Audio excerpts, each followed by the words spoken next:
ਗੁਰੂ ਪਿਆਰੀ ਸਾਧ ਸੰਗਤ ਜੀ, ਮੈਂ ਵਿਨੋਦ ਜੋ ਲੰਡਨ ਇੰਗਲੈਂਡ ਵਿੱਚ ਰਹਿੰਦਾ ਹਾਂ। ਆਪ ਜੀ ਦੇ ਲਈ ਪੂਜਯ ਮਨੀਰ ਸਾਹਿਬ ਜੀ ਦੇ ਅਨਮੋਲ ਵਚਨ ਲੈ ਕੇ ਹਾਜ਼ਰ ਹੋਇਆ ਹਾਂ। ਬੇਨਤੀ ਹੈ ਕਿ ਜੋ ਕੋਈ ਵੀ ਪ੍ਰੇਮੀ ਇਹਨਾਂ ਵਚਨਾਂ ਨੂੰ ਸੁਣੇ ਅਤੇ ਕੋਸ਼ਿਸ਼ ਕਰਕੇ ਇਹਨਾਂ ਵਚਨਾਂ ਤੋਂ ਲਾਭ ਉਠਾਵੇ। ਤਾਂ ਸਾਧ ਸੰਗਤ ਜੀ, ਪੇਸ਼ ਹਨ ਪੂਜਯ ਮਨੀਰ ਸਾਹਿਬ ਜੀ ਦੇ ਅਨਮੋਲ ਵਚਨ ਅਤੇ ਅੱਜ ਕੱਲ੍ਹ ਤੋਂ ਅੱਗੇ। ਵਚਨ ਨੰਬਰ 1251। ਅੱਜ ਡੇਰਾ ਜਗਮਾਲਵਾਲੀ ਵਿੱਚ ਦੁਪਹਿਰ ਤੋਂ ਬਾਅਦ ਗੰਗਾ ਨਗਰ ਤੋਂ ਲਾਟ ਸਾਹਿਬ ਅਤੇ ਉਹਨਾਂ ਦੇ ਵੱਡੇ ਜੀਜਾ ਜੀ ਜੋ ਇੰਗਲੈਂਡ ਵਿੱਚ ਰਹਿੰਦੇ ਨੇ, ਦਰਸ਼ਨਾਂ ਲਈ ਦਰਬਾਰ ਵਿੱਚ ਆਏ ਨੇ। ਤਾਂ ਰਾਤ ਦੀ ਮਜਲਿਸ ਵਿੱਚ ਉਹਨਾਂ ਨੇ ਅੱਜ ਕੱਲ੍ਹ ਦੇ ਹਾਲਾਤ ਬਾਰੇ ਕਾਫੀ ਗੱਲਾਂ ਕੀਤੀਆਂ। ਤਾਂ ਪੂਜਯ ਮਨੀਰ ਸਾਹਿਬ ਜੀ ਨੇ ਇਹ ਸੁਣ ਕੇ ਫਰਮਾਇਆ ਕਿ ਜੇ ਸਿੱਖਾਂ ਦਾ ਇਸੇ ਤਰ੍ਹਾਂ ਦਾ ਹੀ ਹਾਲ ਰਿਹਾ ਤਾਂ ਇਹਨਾਂ ਨੂੰ ਸਾਰੇ ਮੁਲਕਾਂ 'ਚ ਧੱਕੇ ਪੈਣਗੇ। ਅਤੇ ਫਿਰ ਆਪ ਜੀ ਨੇ ਹੱਸਦੇ ਹੋਏ ਪੁੱਛਿਆ ਕਿ ਤੁਸੀਂ ਕਿੱਧਰ ਹੋ, ਹਿੰਦੂਆਂ 'ਚ ਜਾਂ ਸਿੱਖਾਂ 'ਚ? ਤਾਂ ਜੀਜਾ ਜੀ ਨੇ ਕਿਹਾ ਜੀ ਅਸੀਂ ਤਾਂ ਸਿੱਖਾਂ 'ਚ ਹੀ ਹਾਂ। ਅਤੇ ਫਿਰ ਪੂਜਯ ਮਨੀਰ ਸਾਹਿਬ ਜੀ ਨੇ ਆਪਣੇ ਮੁਖਾਰਬਿੰਦ ਤੋਂ ਗੁਰਬਾਣੀ ਦੇ ਕਈ ਸ਼ਬਦਾਂ 'ਤੇ ਥੋੜ੍ਹੀ ਦੇਰ ਤੱਕ ਸਤਸੰਗ ਕੀਤਾ ਅਤੇ ਫਿਰ ਫਰਮਾਇਆ ਕਿ ਇਸ ਤਰ੍ਹਾਂ ਰਾਮ ਰਾਮ ਜਪਣ ਨਾਲ ਕੁਝ ਨਹੀਂ ਬਣਦਾ ਜਦ ਤੱਕ ਅੱਖਾਂ ਨਾਲ ਨਾ ਦੇਖ ਲਏ, ਅੰਦਰ ਪ੍ਰਗਟ ਨਾ ਕਰ ਲਏ। ਉਹ ਨਾਮ ਕਦ ਪ੍ਰਗਟ ਹੁੰਦਾ ਹੈ? ਜਦ ਸਾਰੇ ਬੰਧਨ ਇਹ ਤੋੜੇ। ਇਸ ਨੂੰ ਅਨੇਕਾਂ ਬੰਧਨ ਪਏ ਨੇ। ਅਤੇ ਫਿਰ ਫਰਮਾਇਆ ਕਿ ਈਸਾ ਮਸੀਹ ਨੇ ਫਰਮਾਇਆ ਸੀ ਕਿ ਮੈਂ ਇਸ ਦੁਨੀਆ ਵਿੱਚ ਭਲਾਈ ਲਈ ਨਹੀਂ ਆਇਆ, ਮੈਂ ਤਾਂ ਤਲਵਾਰ ਲੈ ਕੇ ਆਇਆ ਹਾਂ ਜੋ ਕਿ ਸਾਰੇ ਬੰਧਨ ਕੱਟ ਦਿਆਂ। ਮਾਂ ਦਾ, ਪੁੱਤ ਦਾ, ਮਾਂ ਦਾ, ਬਾਪ ਦਾ, ਧੀ ਦਾ, ਨੂੰਹ ਦਾ। ਅਤੇ ਫਿਰ ਫਰਮਾਇਆ ਕਿ ਜਦ ਤੱਕ ਇਹ ਸਾਰੇ ਬੰਧਨ ਨਹੀਂ ਤੋੜਦਾ ਇਹ ਉਹ ਰਸ ਪੀ ਨਹੀਂ ਸਕਦਾ। ਸਭ ਤੋਂ ਪਹਿਲਾਂ ਇਸ ਦਾ ਇਹੋ ਕੰਮ ਹੈ ਕਿ ਅੰਦਰ ਉਸ ਸ਼ਬਦ ਨੂੰ ਪ੍ਰਗਟ ਕਰਨ ਦਾ ਯਤਨ ਕਰੇ ਅਤੇ ਸਿਮਰਨ ਕਰੇ ਅਤੇ ਜੋ ਅੰਮ੍ਰਿਤ ਇਸ ਦੇ ਅੰਦਰ ਹੈ ਉਸ ਨੂੰ ਪੀਵੇ। ਅਤੇ ਫਿਰ ਪੂਜਯ ਮਨੀਰ ਸਾਹਿਬ ਜੀ ਨੇ ਫਰਮਾਇਆ ਕਿ ਉਹ ਅੰਮ੍ਰਿਤਸਰ ਇਸ ਦੇ ਅੰਦਰ ਹੈ। ਹੁਣ ਤੁਸੀਂ ਹਰ ਰੋਜ਼ ਅੰਮ੍ਰਿਤਸਰ ਵਿੱਚ ਜਾ ਕੇ ਇਸ਼ਨਾਨ ਕਿਵੇਂ ਕਰ ਸਕਦੇ ਹੋ? ਉਹ ਅਸਲੀ ਅੰਮ੍ਰਿਤਸਰ, ਉਹ ਅਸਲੀ ਪ੍ਰਾਗ ਇਹਦੇ ਅੰਦਰ ਹੈ। ਅਤੇ ਫਿਰ ਫਰਮਾਇਆ ਕਿ ਅੰਤਰ ਨਿਰਮਲ ਅੰਮ੍ਰਿਤਸਰ ਨਹਾਏ, ਸਦਾ ਸਾਚੇ ਸਾਚ ਸਮਾਏ। ਅਤੇ ਫਿਰ ਫਰਮਾਇਆ ਕਿ ਪਹਿਲਾ ਕੰਮ ਅੰਦਰ ਜਾਣ ਦੀ ਕੋਸ਼ਿਸ਼ ਕਰਨਾ ਹੈ, ਫਿਰ ਉਸ ਦੇ ਬਾਅਦ ਬਾਣੀ ਪੜ੍ਹੇ, ਚਾਹੇ ਕੋਈ ਹੋਰ ਕੰਮ ਕਰੇ। ਵਚਨ ਨੰਬਰ 1252। ਅੱਜ ਡੇਰਾ ਜਗਮਾਲਵਾਲੀ ਵਿੱਚ ਰਾਤ ਦੀ ਮਜਲਿਸ ਵਿੱਚ ਪੂਜਯ ਮਨੀਰ ਸਾਹਿਬ ਜੀ ਨੇ ਫਰਮਾਇਆ ਕਿ ਅੱਜ ਸਰਦੀ ਬਹੁਤ ਹੈ। ਸ਼ਾਮ ਨੂੰ ਬਾਹਰ ਥੜੇ 'ਤੇ ਹੀ ਠੰਡ ਲੱਗ ਗਈ। ਪਹਿਲਾਂ ਇਸ ਤਰ੍ਹਾਂ ਦੀ ਠੰਡ ਦੀ ਪਰਵਾਹ ਨਹੀਂ ਕਰਦੇ ਸੀ। ਜਦ ਚੋਰ ਮਾਰ ਰਹਿੰਦੇ ਸੀ ਅਤੇ ਰਾਤ ਦੇ 2-2, 2:30 ਵੱਜ ਜਾਂਦੇ ਸੀ। ਲੋਕ ਰਜਾਈਆਂ ਲਈ ਬੈਠੇ ਰਹਿੰਦੇ ਅਤੇ ਅਸੀਂ ਇਕੱਲੇ ਕਮੀਜ਼ 'ਚ ਹੀ ਬੈਠੇ ਰਹਿੰਦੇ। ਉਦੋਂ ਤਾਂ ਗਾਣ ਵਾਲੇ ਵੀ ਇਸ ਤਰ੍ਹਾਂ ਦੇ ਨਹੀਂ ਸੀ, ਫਿਫਾਣੇ ਵਾਲੇ ਹੁੰਦੇ ਸੀ। ਸਤਸੰਗ ਵੀ ਐਵੇਂ ਹੀ ਚੱਲਦਾ ਰਹਿੰਦਾ। ਉਦੋਂ ਬਾਣੀ ਤਾਂ ਲੈਣ ਹੀ ਨਹੀਂ ਸੀ ਲੱਗੇ। ਉਦੋਂ ਤਾਂ ਇਹੀ ਕਹਿੰਦਾ ਸੀ, ਜਾਗੋ ਚੋਰ ਮਾਰ ਦੇ ਲੋਕੋ। ਲੋਕਾਂ ਨੇ ਕਹਿਣਾ ਨਾ ਤਾਂ ਸਾਤੋਂ ਸਤਸੰਗ ਛੱਡ ਕੇ ਜਾਈਦਾ ਹੈ ਅਤੇ ਨਾ ਸਰਦੀ 'ਚ ਬੈਠਿਆ ਜਾਂਦਾ ਹੈ। ਇਸ ਤਰ੍ਹਾਂ ਹੀ ਜਦ ਸਰਸੇ ਅਮਰ ਮੁਲਤਾਨੀ ਦੇ ਘਰ ਸਤਸੰਗ ਹੋਇਆ ਅਤੇ ਰਾਤੀ 9 ਵਜੇ ਸ਼ੁਰੂ ਹੋਇਆ ਅਤੇ ਸਵੇਰੇ 2 ਵਜੇ ਅਸੀਂ ਉੱਠ ਕੇ ਥੋੜ੍ਹਾ ਜਿਹਾ ਗਏ ਤਾਂ ਫਿਰ ਆ ਕੇ ਬੈਠ ਗਏ ਅਤੇ ਸਤਸੰਗ ਸਵੇਰ ਦੇ 8 ਵਜੇ ਤੱਕ ਚੱਲਦਾ ਰਿਹਾ। ਉਦੋਂ ਤਾਂ ਕਿਸੇ ਚੀਜ਼ ਦੀ ਵੀ ਪਰਵਾਹ ਨਹੀਂ ਕਰੀਦੀ ਸੀ। ਵਚਨ ਨੰਬਰ 1253। ਅੱਜ ਗੁਰਬਾਣੀ ਦਾ ਸ਼ਬਦ ਮਹਿਮਾ ਸਾਧੂ ਸੰਗ ਕੀ ਬੋਲਿਆ ਤਾਂ ਪੂਜਯ ਮਨੀਰ ਸਾਹਿਬ ਜੀ ਨੇ ਫਰਮਾਇਆ ਕਿ ਪਹਿਲਾਂ ਤਾਂ ਸਾਧੂ ਨਹੀਂ ਮਿਲਦਾ। ਇਸ ਤਰ੍ਹਾਂ ਸਾਧੂ ਨਾਲ ਦੁਨੀਆ ਭਰੀ ਪਈ ਹੈ, ਪਰ ਅਸਲੀ ਸਾਧੂ ਕੋਈ ਵਿਰਲਾ ਹੀ ਹੈ। ਪਾਰ ਬ੍ਰਹਮ ਸਾਧ ਹਿਰਦੇ ਵਸੇ। ਅਤੇ ਫਿਰ ਫਰਮਾਇਆ ਕਿ ਇਸ ਤਰ੍ਹਾਂ ਦੇ ਫਕੀਰ ਮਾਲਕ ਦੀ ਮਿਹਰ ਨਾਲ ਹੀ ਮਿਲਦੇ ਨੇ। ਅਤੇ ਫਿਰ ਪੂਜਯ ਮਨੀਰ ਸਾਹਿਬ ਜੀ ਨੇ ਆਪਣੇ ਮੁਖਾਰਬਿੰਦ ਤੋਂ ਫਰਮਾਇਆ ਕਿ ਜਿਸ ਮਾਇਆ ਲਈ ਦੁਨੀਆ ਮਰਦੀ ਫਿਰਦੀ ਹੈ, ਅਗਰ ਉਹ ਨਾਮ ਅੰਦਰ ਪ੍ਰਗਟ ਕਰ ਲਏ ਤਾਂ ਇਸ ਦੇ ਅੰਦਰ ਬੜਾ ਵੱਡਾ ਖਜ਼ਾਨਾ ਹੈ ਜੋ ਸਾਰੀਆਂ ਭੁੱਖਾਂ ਮਿਟਾਉਣ ਵਾਲਾ ਹੈ। ਪਾਣੀ ਦਾ ਹਵਾਲਾ ਦਿੰਦੇ ਹੋਏ ਫਰਮਾਇਆ ਕਿ ਸਾਚਾ ਨਾਮ ਆਧਾਰ ਮੇਰਾ, ਜਿਨ ਭੁੱਖਾਂ ਸਭ ਮਿਟਾਈਆਂ। ਅਤੇ ਫਿਰ ਫਰਮਾਇਆ ਕਿ ਇਹ ਤਾਂ ਫਕੀਰ ਗੁਪਤ ਰੱਖਦੇ ਨੇ, ਅਗਰ ਜ਼ਾਹਰ ਕਰਨ ਤਾਂ ਦੁਨੀਆ ਫਕੀਰਾਂ ਨੂੰ ਕੱਚਾ ਹੀ ਖਾ ਜਾਵੇ, 1 ਮਿੰਟ ਨਾ ਛੱਡੇ। ਅਤੇ ਫਿਰ ਫਰਮਾਇਆ ਹੁਣ ਆਤਮਾ ਇੰਨੀ ਪਿੰਗਲੀ ਹੋਈ ਪਈ ਹੈ ਅਤੇ ਜਦ ਉਹ ਅੱਖ ਖੁੱਲ੍ਹ ਜਾਂਦੀ ਹੈ ਅਤੇ ਨਾਮ ਪ੍ਰਗਟ ਹੋ ਜਾਂਦਾ ਹੈ ਅਤੇ ਇਸ ਵਿੱਚ ਇੰਨੀ ਤਾਕਤ ਆ ਜਾਂਦੀ ਹੈ कि दरिया पहाड़ सब चीरती चली जाती है। तो शेर जिहड़ा काल है, जिहड़ा तरलोकी तक सब नूं खा गया। तो फिर फरमाया कि बाणी च भी इसे तरह ही आउंदा है, आम तां असीं नहीं खोलदे।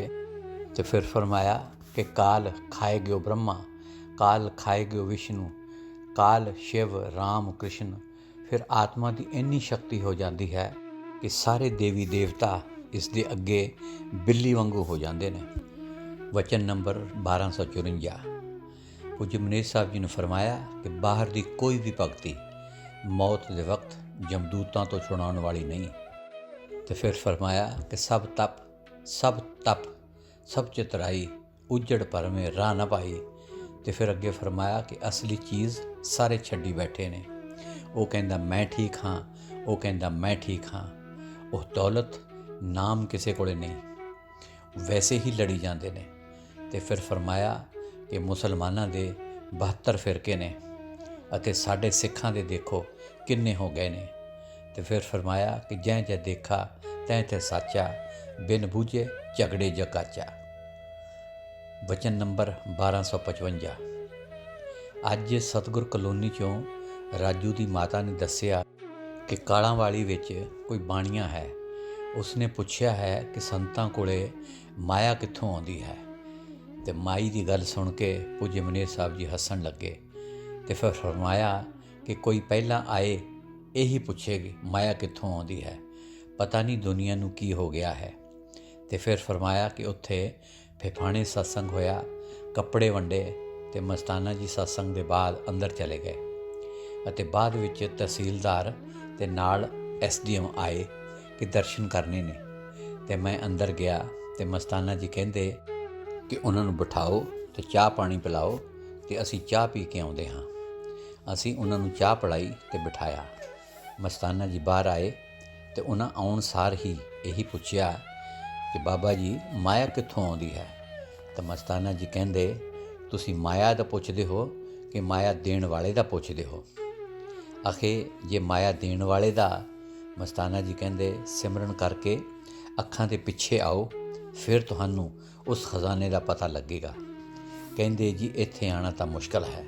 तो मस्ताना जी कहंदे फिर वो खजाना भी नहीं मिलता।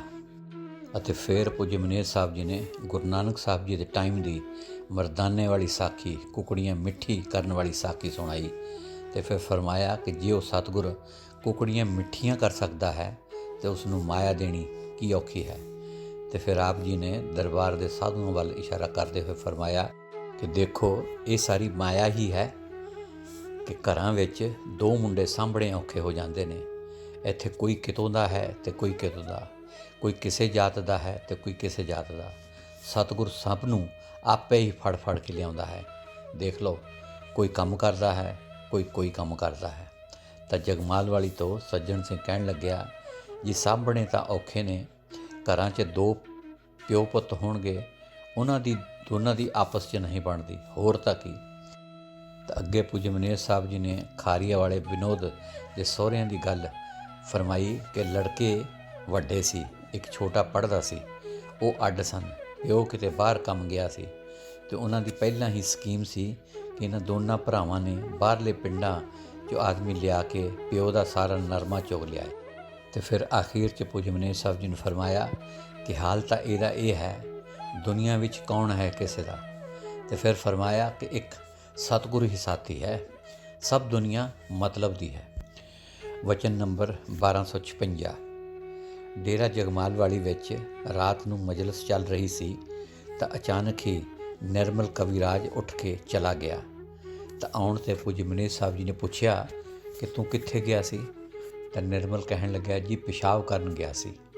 तो पूज्य मनेश साहब जी ने फरमाया कि जिथे तक हो सके इस तरह मजलिस चों उठ के ना जाया करो, अपना देख के चाह पानी पिया करो। यह मजलिस चों उठण दीयां आदतां छड्ड दिओ तो फिर दुनिया नूं की सिखाओगे। अल्प आहार सुलभ सी निंद्रा, उन्हां दुनिया तोड़े बंधना जिन अन्न पानी थोड़ा खाया। फिर फरमाया कि अपना देख के खाओ पिओ। ਇੱਥੇ ही ना बैठना सिक्ख्या तो फिर भजन च किवें बैठना सिखोगे। वचन नंबर 1257। रोजाना की तरह ਅੱਜ ਵੀ ਸ਼ਾਮ ਦੀ ਮਜਲਿਸ ਵਿੱਚ ਭਜਨ ਮੰਡਲੀ ਨੇ ਸਾਧੂ ਜਨ ਕੋਈ ਵਿਰਲਾ ਜਾਗੇ ਬੋਲਿਆ ਤਾਂ ਪੂਜਯ ਮਨੀਰ ਸਾਹਿਬ ਜੀ ਨੇ ਫਰਮਾਇਆ ਕਿ ਦੇਖ ਲਓ, ਪਿੰਡ 'ਚ ਸਾਰੇ ਲੋਕ ਕੁਰਾੜੇ ਮਾਰਦੇ ਹੋਣਗੇ, ਮੰਦਰਾਂ ਮਸਜਿਦਾਂ 'ਚ ਸਾਰੇ ਲੋਕ ਸੁੱਤੇ ਪਏ ਹੋਣਗੇ, ਇਸ ਸਾਧ ਸੰਗਤ 'ਚ ਆ ਕੇ ਹੀ ਥੋੜ੍ਹਾ ਬਹੁਤ ਜਾਗਿਆ ਜਾਂਦਾ ਹੈ। ਅਤੇ ਫਿਰ ਫਰਮਾਇਆ ਕਿ ਅੰਦਰਲਾ ਜਾਗਣਾ ਤਾਂ ਸਿਮਰਨ ਕਰਕੇ ਅੰਦਰ ਜਾਣਾ ਹੈ, ਪਰ ਇਹ ਬਾਹਰਲਾ ਜਾਗਣਾ ਵੀ ਬਹੁਤ ਔਖਾ ਹੈ। ਜੇ ਕੋਈ ਜਾਗਦਾ ਵੀ ਹੋਏਗਾ ਤਾਂ ਦੁਨੀਆ ਦੇ ਸਿਆਪਿਆਂ ਦੀਆਂ ਗੱਲਾਂ ਕਰਦਾ ਹੋਊਗਾ, ਅਸਲੀ ਤਾਂ ਕੋਈ ਵਿਰਲਾ ਹੀ ਜਾਗਦਾ ਹੈ। ਵਚਨ ਨੰਬਰ 1258। ਅੱਜ ਪੂਜਯ ਮਨੀਰ ਸਾਹਿਬ ਜੀ ਨੇ ਅੰਦਰੋਂ ਇੱਕ ਪਲਾਸਟਿਕ ਦੇ ਲਿਫਾਫੇ 'ਚ ਪਾਈ ਪਸ਼ਮ ਯਾਨੀ ਕਿ ਉੱਨ ਮੰਗਵਾਈ ਅਤੇ ਫਿਰ ਫਰਮਾਇਆ ਕਿ ਇਹ ਕੋਟੀ ਕੌਣ ਬੁਣੇਗਾ। ਅਤੇ ਕਲੋਨੀ 'ਚੋਂ ਰਾਜੂ ਦੀ ਮਾਤਾ ਕਹਿਣ ਲੱਗੀ ਜੀ ਅਸੀਂ ਸਾਰੀਆਂ ਬੀਬੀਆਂ ਰਲ ਕੇ ਬੁਣ ਲਾਂਗੀ। ਅਤੇ ਫਿਰ ਆਪ ਜੀ ਨੇ ਫਰਮਾਇਆ ਕਿ ਕੋਟੀ ਬਣਾਈਏ ਕਿ ਜਰਸੀ। ਤਾਂ ਰਾਜਾ ਜੀ ਕਹਿਣ ਲੱਗੇ ਜੀ ਕੋਟੀ ਹੀ ਠੀਕ ਰਹੇਗੀ। ਤਾਂ ਪੂਜਯ ਮਨੀਰ ਸਾਹਿਬ ਜੀ ਨੇ ਫਰਮਾਇਆ ਕਿ ਚਲੋ ਕੋਟੀ ਹੀ ਠੀਕ ਹੈ, ਬੁੜਿਆਂ ਦੇ ਕੋਈ ਕੋਟੀ ਹੀ ਸੋਹਣੀ ਲੱਗਦੀ ਹੈ। ਅਤੇ ਫਿਰ ਆਪ ਜੀ ਨੇ ਫਰਮਾਇਆ ਕਿ ਸਿਰਫ ਇਹਨਾਂ ਦੇ ਜਗਾਉਣ ਲਈ ਹੀ ਅਸੀਂ ਬਾਹਰ ਆਉਂਦੇ ਹਾਂ, ਨਹੀਂ ਤਾਂ ਸਾਡਾ ਆਉਣ ਨੂੰ ਬਿਲਕੁਲ ਦਿਲ ਨਹੀਂ ਕਰਦਾ, ਨਹੀਂ ਤਾਂ ਸਾਧੂਆਂ ਦੇ ਖਿਆਲ ਇੱਧਰ ਉੱਧਰ ਜਾਂਦੇ ਨੇ, ਸੌਂ ਗਏ ਤਾਂ ਗੰਦੇ ਗੰਦੇ ਸੁਪਨੇ ਆਉਣਗੇ, ਹੁਣ ਖਿਆਲ ਤਾਂ ਠੀਕ ਰਹੇਗਾ। ਵਚਨ ਨੰਬਰ 1259। ਅੱਜ ਰਾਤ ਦੀ ਮਜਲਿਸ 'ਚ ਦੀਨ ਦਿਆਲ ਭਰੋਸੇ ਤੇਰੇ ਸ਼ਬਦ ਬੋਲਿਆ ਤਾਂ ਪੂਜਯ ਮਨੀਰ ਸਾਹਿਬ ਜੀ ਨੇ ਮੁਸਕਰਾਉਂਦੇ ਹੋਏ ਪੁੱਛਿਆ ਕਿ ਤੁਸੀਂ ਕਿਹੜਾ ਪਰਿਵਾਰ ਬੇੜੇ ਚੜਾਇਆ ਹੈ। ਅਤੇ ਫਰਮਾਇਆ ਕਿ ਪਰਿਵਾਰ ਹੀ ਨਹੀਂ ਪਤਾ। ਆਪ ਜੀ ਨੇ ਡੋਲੀ ਹੋਈ ਦੁਨੀਆ ਦਾ ਸਹਾਰਾ ਭਾਗ ਪਹਿਲਾ ਕਿਤਾਬ ਮੰਗਵਾਈ ਅਤੇ ਗੁਰੂ ਨਾਨਕ ਸਾਹਿਬ ਜੀ ਦਾ ਮਜ਼ਮੂਨ। गुरु नानक साहब जी अति निर्बलता से सेवक को सतगुरु के चरणों में पेश होना सिखाते हैं। पढ़ाया तो फिर फरमाया कि ये परिवार है, मन प्यो माया माँ काम क्रोध ये बेटे ने, इन्हां दा ख्याल छड्ड के फिर कुछ हासिल करता है। ये बड़ा जबरदस्त चक्कर है। ये तो जदों सारियां आखड़ां निकल जाण, सारे ख्याल निकल जाण, फिर वो चीज़ आउंदी है। तो फिर फरमाया कि होए निवाणी ढह पई मिलिया सहज सुभाए। तो फिर पूज्य मनीर साहब जी ने अपने मुखारबिन तो फरमाया कि समझ भी आ जाएगी, मन भी जाणगे, पर बिना नसीब नहीं आ सकते। तो फिर फरमाया कि सरदारां विच तां ये पगड़ी की शर्म ही नहीं आउण दिंदी कि असीं सरदार हाँ, बस इन्ना ही काफ़ी है, इत्थे ही ख़त्म हो जाता है। अगर जरा जिन्ना हंकार है तो बस। वचन नंबर 1260। ਅੱਜ ਡੇਰਾ ਜਗਮਾਲ ਵਾਲੀ ਵਿੱਚ ਰਾਤ ਦੀ ਮਜਲਿਸ 'ਚ ਆਉਣ ਤੋਂ ਪਹਿਲਾਂ ਡੇਰੇ 'ਚ ਕੰਮ ਕਰ ਰਹੇ ਮਿਸਤਰੀਆਂ ਦੀ ਠੀਕ ਢੰਗ ਨਾਲ ਹਾਜ਼ਰੀ ਨਾ ਲਾਉਣ ਬਾਰੇ ਪੂਜਯ ਮਨੀਰ ਸਾਹਿਬ ਜੀ ਨੇ ਵਕੀਲ ਸਾਹਿਬ ਜੀ ਨੂੰ ਕਾਫੀ ਨਾਰਾਜ਼ ਹੋਏ ਅਤੇ ਫਰਮਾਇਆ ਕਿ ਤੁਸੀਂ ਇਹਨਾਂ ਦਾ ਧਿਆਨ ਨਹੀਂ ਰੱਖਦੇ, ਹਾਜ਼ਰੀਆਂ ਦੇਖ ਕੇ ਨਹੀਂ ਲਾਉਂਦੇ, ਤੁਸੀਂ ਸਭ ਕੁਝ ਹਰਾਮ ਦਾ ਮਾਲ ਸਮਝ ਰੱਖਿਆ ਹੈ, ਭਗਤੀ ਬਚਾਉਣੀ ਬਹੁਤ ਔਖੀ ਹੈ। तो फिर पूज्य मनीर साहब जी ने अपने मुखारबिन तो फरमाया कि जद असीं सच्चे सौदे सरसे हुंदे सी ते नट भी फालतू हुंदा तो मस्ताना जी वो भी वापस कराउंदे। अते फिर अपने लांगरी गदराणे वाले सोहण तो अपने बिस्तरे दीयां सफेद चादरां लिया के सारी संगत नूं दिखाईयां, जिन्हां च कई टाकियां लगियां होईयां सन। ते फिर फरमाया कि असीं इन्हां च गुजारा करदे हां, 4-5 साल हो गए ने, बदलियां नहीं, सानू बाहर तो थोड़ा बहुत रखना पैंदा है, सतगुरु के नाम ते चाहे कुछ खर्च हो जाए, उस तरह तो नहीं बर्बाद करना। तो फिर फरमाया कि मस्ताना जी कहा करते सी कि 1 रुपया नाजायज़ खराब हो जाए तो मस्ताने ते गोली बजदी है। वचन नंबर 1261। पिंड गदराणे तो सरपंच गुरमुख ते 2-3 होर प्रेमी रोजाना की तरह अज भी दरबार च दर्शनां लई आए ने। तो पूज्य मनीर साहब जी ने इन्हां तो नंबरदार नंद सिंह बारे पुछया कि वो तो कहंदा सी कि मैं हर हफ्ते आया करूँगा। तो गुरमुख जी कहण लगे जी वो तो फस गया है, सेहत हुण काफ़ी कमज़ोर हो गई है, उसनूं तो नंबरदारी ने फड़ लिया है। तो पूज्य मनीर साहब जी ने फरमाया कि असीं तां कहा सी कि ये पिटका छड्ड, नंबरदारी मुंडे नूं संभाल दे, मुंडा नालायक निकल गया। तो गुरमुख जी कहण लगे नाले जी हुण नंबरदारी च कोई फ़ायदा नहीं। तो पूज्य मनीर साहब जी ने फरमाया एक फ़ायदा है कि उत्थे खुल मिल गई है, ਭੁੱਕੀ ਜ਼ਿਆਦਾ ਖਾਣ ਲੱਗਿਆ ਹੋਣਾ। ਜੇ ਡੇਰੇ ਵਿੱਚ ਸੀ ਤਾਂ ਥੋੜ੍ਹਾ ਡਰ ਸੀ। ਹੁਣ ਉਮਰ ਵੀ ਤਾਂ 60 ਸਾਲ ਤੋਂ ਉੱਪਰ ਹੋ ਗਈ ਹੈ। ਤਾਂ ਚੌਧਰੀ ਖਿਆਲੀ ਰਾਮ ਜੀ ਨੇ ਦੱਸਿਆ ਕਿ ਉਹ ਸਾਡੇ ਕਲਾਸ ਫੈਲੋ ਸੀ। ਤਾਂ ਪੂਜਯ ਮਨੇਰ ਸਾਹਿਬ ਜੀ ਨੇ ਪੁੱਛਿਆ ਕਿ ਤੁਹਾਡੀ ਉਮਰ ਕਿੰਨੀ ਹੋਣੀ ਹੈ। ਤਾਂ ਚੌਧਰੀ ਸਾਹਿਬ ਜੀ ਨੇ ਕਿਹਾ ਜੇ 70 ਸਾਲ ਦੇ ਕਰੀਬ ਹੋਵੇਗੀ। ਤਾਂ ਪੂਜਯ ਮਨੇਰ ਸਾਹਿਬ ਜੀ ਨੇ ਪੁੱਛਿਆ ਕਿ ਤੁਸੀਂ ਮਿਡਲ ਕੀਤੀ ਹੈ। ਤਾਂ ਚੌਧਰੀ ਸਾਹਿਬ ਜੀ ਨੇ ਕਿਹਾ ਜੀ ਨਹੀਂ, ਮੈਟ੍ਰਿਕ। ਤਾਂ ਪੂਜਯ ਮਨੇਰ ਸਾਹਿਬ ਜੀ ਨੇ ਪੁੱਛਿਆ ਕਿ ਕਦੋਂ ਕੀਤੀ ਹੈ।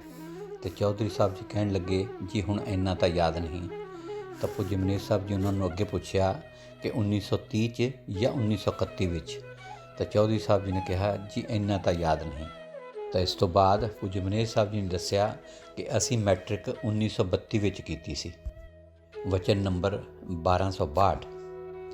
ਅੱਜ ਠੰਡ ਦਾ ਜ਼ਿਕਰ ਕਰਦੇ ਹੋਏ ਪੂਜਯ ਮਨੇਰ ਸਾਹਿਬ ਜੀ ਨੇ ਪੁੱਛਿਆ ਕਿ ਕੋਰਾ ਕਿੰਨਾ ਕੁ ਪੈਂਦਾ ਹੈ।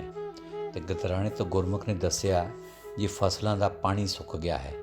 ਤਾਂ ਜਗਮਾਲਵਾੜੀ ਤੋਂ ਸੱਜਣ ਸਿੰਘ ਜੀ ਕਹਿਣ ਲੱਗੇ ਕਿ ਚੌਧਰੀ ਸਾਹਿਬ ਕਹਿੰਦੇ ਸੀ ਕਿ ਇਸ ਵਾਰ ਮੀਂਹ ਨਹੀਂ ਪੈਣਾ। ਤਾਂ ਪੂਜਯ ਮਨੇਰ ਸਾਹਿਬ ਨੇ ਫਰਮਾਇਆ ਚੰਗਾ ਨਹੀਂ ਪੈਂਦਾ ਨਾ ਪਏ, ਠੀਕ ਹੈ। ਤੇ ਫਿਰ ਫਰਮਾਇਆ ਕਿ ਮੀਂਹ ਪਏਗਾ ਤਾਂ ਫਸਲਾਂ ਹੋਣਗੀਆਂ, ਪੈਸੇ ਹੋਣਗੇ ਤਾਂ ਫਿਰ ਲੋਕ ਲੜਨਗੇ, ਮਰਨਗੇ। ਇਹਨਾਂ ਨੇ ਹੋਰ ਕੋਈ ਚੰਗਾ ਕੰਮ ਤਾਂ ਕਰਨਾ ਨਹੀਂ। ਤੇ ਫਿਰ ਫਰਮਾਇਆ ਕਿ 1-2 ਦਿਨ 26-27 ਜਨਵਰੀ ਨੂੰ ਬਹੁਤ ਖਤਰਨਾਕ ਸੀ। ਸਤਿਗੁਰ ਨੇ ਹੀ ਲਾਜ ਰੱਖੀ ਸੀ, ਨਹੀਂ ਤਾਂ ਬਹੁਤ ਹਾਲਾਤ ਖਰਾਬ ਸਨ। ਤਾਂ ਹੀ ਅਸੀਂ ਬਾਹਰ ਦੇ ਸਤਸੰਗ ਬੰਦ ਕਰ ਦਿੱਤੇ ਸੀ। ਜੇ ਰੱਖ ਦਿੰਦੇ ਤਾਂ ਬਹੁਤ ਖਰਾਬ ਹੋਣਾ ਸੀ। ਇੱਕ ਵਾਰੀ ਤਾਂ ਆਪਸ 'ਚ ਹੀ ਜੋਸ਼ ਆ ਗਿਆ, ਪਰ ਫਿਰ ਠੰਡਾ ਹੋ ਗਿਆ। ਗੋਲੀ ਚੱਲ ਗਈ ਪਰ ਕੋਈ ਨੁਕਸਾਨ ਨਹੀਂ ਹੋਇਆ। ਇਹ ਹਿੰਦੁਸਤਾਨ ਨੂੰ ਤਾਂ ਸਤਿਗੁਰ ਹੀ ਰੱਖੀ ਆਉਂਦਾ ਹੈ, ਵੈਸੇ ਕੋਈ ਹਾਲ ਨਹੀਂ ਹੈ। ਵਚਨ ਨੰਬਰ 1263। ਅੱਜ ਰਾਤ ਦੀ ਮਜਲਿਸ ਵਿੱਚ ਨਦਰੀ ਆਵੇ ਤੇ ਸੁਮਿਓ, ਇੱਕ ਗੁਰਬਾਣੀ ਦਾ ਸ਼ਬਦ ਰਾਤ ਦੀ ਮਜਲਿਸ ਵਿੱਚ ਬੋਲਿਆ ਗਿਆ।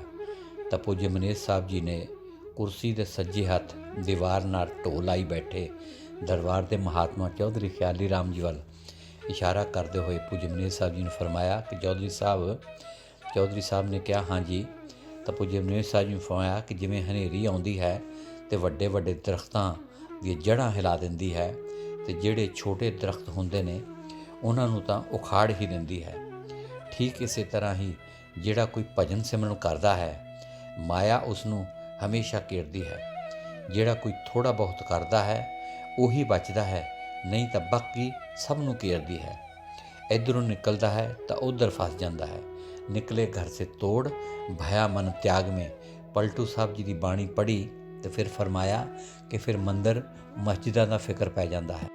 ਤੇ ਫਿਰ ਫਰਮਾਇਆ ਕਿ ਇਹ ਕੀ ਹੈ, ਸਾਰਾ ਮਾਇਆ ਦਾ ਹੀ ਪਸਾਰਾ ਹੈ ਤੇ ਉਸੇ ਦਾ ਹੀ ਰੌਲਾ ਹੈ, ਹੋਰ ਕੀ ਹੈ।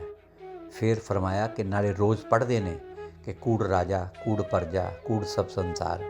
ਨਾਲੇ ਲੜੀ ਜਾਂਦੇ ਨੇ ਤੇ ਨਾਲੇ ਪੜ੍ਹੀ ਜਾਂਦੇ ਨੇ। ਵਚਨ ਨੰਬਰ 1264। ਅੱਜ ਡੇਰਾ ਜਗਮਾਲਵਾਲੀ ਵਿੱਚ ਰਾਤ ਦੀ ਮਜਲਿਸ 'ਚ ਹਰਿਆਣਾ ਦੇ ਸਿੱਖਿਆ ਮੰਤਰੀ ਦਲਵੀਰ ਸਿੰਘ ਜੀ ਨਹਿਰਾ ਸਾਹਿਬ ਦਰਸ਼ਨਾਂ ਲਈ ਦਰਬਾਰ ਵਿੱਚ ਆਏ ਤੇ ਇਹਨਾਂ ਦੇ ਬੈਠਣ ਲਈ ਕੁਰਸੀਆਂ ਦਾ ਇੰਤਜ਼ਾਮ ਕੀਤਾ ਗਿਆ।